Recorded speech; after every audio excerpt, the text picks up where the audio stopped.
semuanya, kenalin saya Liliana Angelina Ong dengan NIM 164251027. Jadi pada video ini saya akan membahas mengenai apa sih ethics itu, khususnya dalam social science dan di era digital saat ini, berdasarkan materi dari buku Bit by Bit. Sebagaimana yang kita tahu bahwa sekarang ini kita kan hidup di era yang digital, di mana hampir semua aktivitas kita itu meninggalkan jejak data, mulai dari media sosial, aplikasi belanja online, aplikasi kesehatan, dan sampai media sosial kita yang lain-lain pun juga tentunya akan meninggalkan jejak data.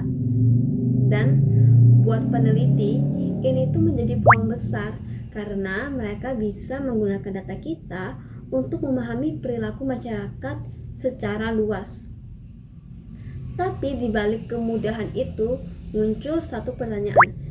Apakah sebenarnya ini itu boleh dilakukan dengan kita menggunakan data-data dari yang terkumpul ini, atau sebenarnya nggak boleh? Dan di sini kita akan bahas pentingnya etika dalam riset digital.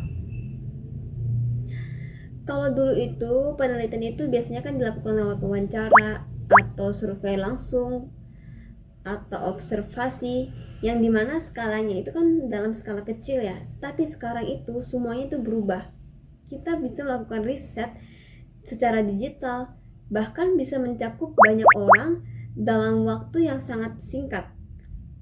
Tapi masalahnya, perkembangan teknologi yang semakin cepat ini itu seringkali lebih mendahului daripada aturan hukum dan pedoman etiknya. Karena itu peneliti itu sekarang harus paham, mereka tuh tidak cukup cuma ngikuti aturan administratifnya aja, tapi mereka tuh juga kayak harus paham apakah ini boleh dilakukan atau enggak. Dalam buku ini dijelaskan ada 4 prinsip utama yang dijadikan sebagai etika dasar dalam penelitian.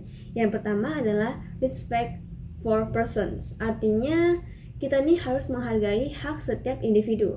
Jadi orang yang ikut dalam penelitian kita ini tuh harus tahu data mereka ini digunakan untuk apa, dan mereka tuh juga punya hak untuk setuju atau enggak terhadap penggunaan data ini. Makanya ada yang namanya informed consent atau persetujuan setelah memahami tujuan dan resikonya. Yang kedua adalah beneficence, artinya penelitian ini tuh harus memberikan manfaat dan meminimalkan resiko. Jadi jangan sampai penelitian ini tuh cuma menguntungkan bagi pihak penelitinya, sedangkan masyarakatnya malah dirugikan. Yang ketiga adalah justice. Prinsip ini tuh berbicara soal keadilan. Jadi jangan sampai kelompok tertentu hanya dijadikan sebagai objek penelitian, sedangkan kelompok lainnya yang memanfaatkan keuntungan dari penelitian ini. Dan yang keempat adalah respect for law and public interest. Peneliti juga harus mengikuti hukum dan menjaga kepentingan publik. Selain itu, penelitian juga harus dilakukan secara transparan, bukan diam-diam tanpa sepengetahuan pemilik data ini.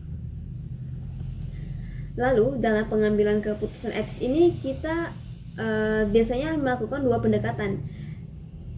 Ada 2 cara melihat etika. Yang pertama adalah konsekuensialisme. Pendekatan ini tuh hanya fokus pada hasil akhirnya. Jadi penelitian itu dianggap benar kalau misalnya hasil akhirnya itu membawa manfaat besar bagi masyarakat. Sedangkan deontologi itu berfokus pada prosesnya. Jadi walaupun hasilnya bagus, mereka mementingkan bahwa dalam prosesnya ini tuh tetap menghormati hak-hak individu. Adapun tantangan etika yang kita hadapi di era digital saat ini, yang pertama adalah informed consent. Di era digital, data itu kan bisa berasal dari jutaan pengguna internet. Jadi kita tuh kan akan sulit meminta izin satu persatu. Yang kedua adalah informational risk. Jadi walaupun data ini sudah dibuat anonim, tapi ada kemungkinan identitas seseorang ini tuh bisa kita kemukakan lagi, bisa kita temukan lewat penggabungan dengan data lain. Yang ketiga adalah privacy. privasi bukan cuma soal rahasia data, tapi juga soal apakah data ini tuh digunakan sesuai tujuan awal penelitian ini dilakukan.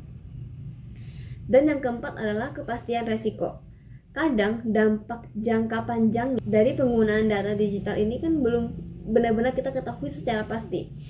Oleh karena itu, peneliti itu harus melakukan penelitian dengan skala yang lebih kecil dulu. Kemudian diamati resikonya. Apabila dianggap aman, maka boleh dilanjutkan dalam skala yang lebih besar.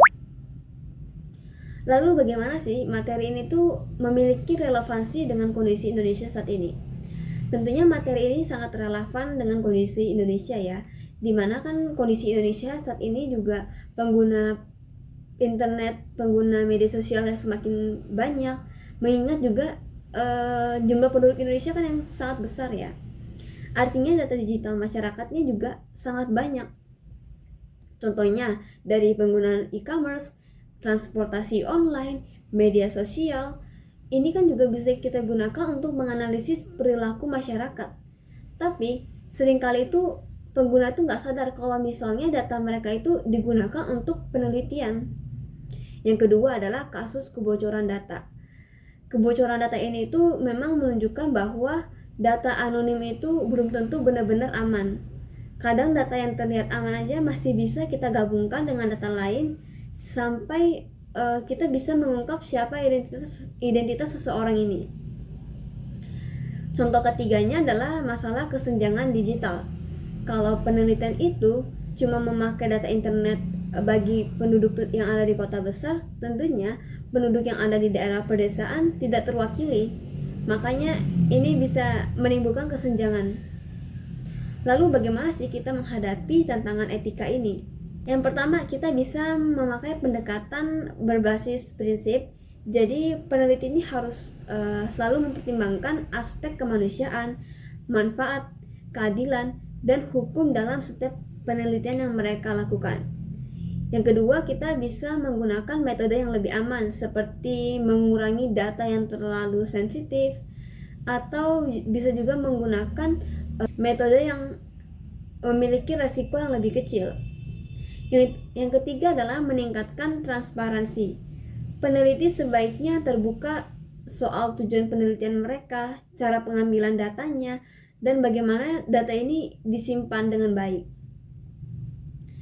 Yang keempat adalah melakukan penelitian secara bertahap. Jadi peneliti ini tuh bisa melakukan penelitian dalam skala kecil dulu. Apabila mereka rasa resikonya ini kecil atau resikonya harusnya lebih aman, maka bisa mereka terapkan dalam skala yang lebih besar.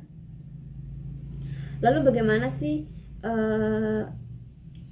materi ini apabila diterapkan pada ide penelitian yang akan saya lakukan? Sebagai rencana penelitian saya, yaitu analisis efektivitas kebijakan zonasi sekolah terhadap pola mobilitas siswa menggunakan data digital dari transportasi publik. Jadi melalui penelitian ini tuh bisa kita lihat ada pola perjalanan siswa dan dampak kebijakan zonasi ini terhadap pemerataan pendidikan siswa ini. Tapi dalam penelitian ini tentunya ada tantangan etika yang harus dihadapi. Jadi walaupun datanya ini tuh terlihat anonim, ada kemungkinan besar apabila data ini kita gabungkan dengan data lain, maka identitas siswa ini bisa terungkap. Selain itu juga penggunaan data ini harus memperhatikan privasi penggunanya, tujuan awal dari mengumpulkan data ini untuk apa, dan keamanan penyimpanan data ini sendiri bagaimana.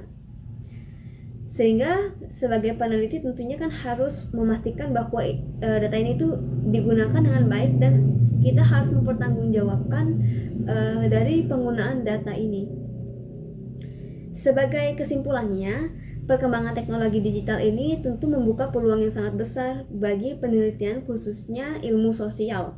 Tapi semakin besar akses kita terhadap data, maka kan tentunya kita juga memiliki tanggung jawab yang besar terhadap penggunaan data ini. Dan etika ini tentunya bukan sebagai penghambat penelitian kita, tapi justru sebagai panduan supaya penelitian kita ini tuh dapat memberikan manfaat yang besar kepada masyarakat. Karena di era digital saat ini, peneliti nggak cuma dituntut untuk pintar secara akademik, tapi bagaimana sih mereka tuh bisa memanfaatkan data sesuai dengan etik yang ada. Sekian dari saya, mohon maaf bila ada salah kata. Terima kasih sudah menonton.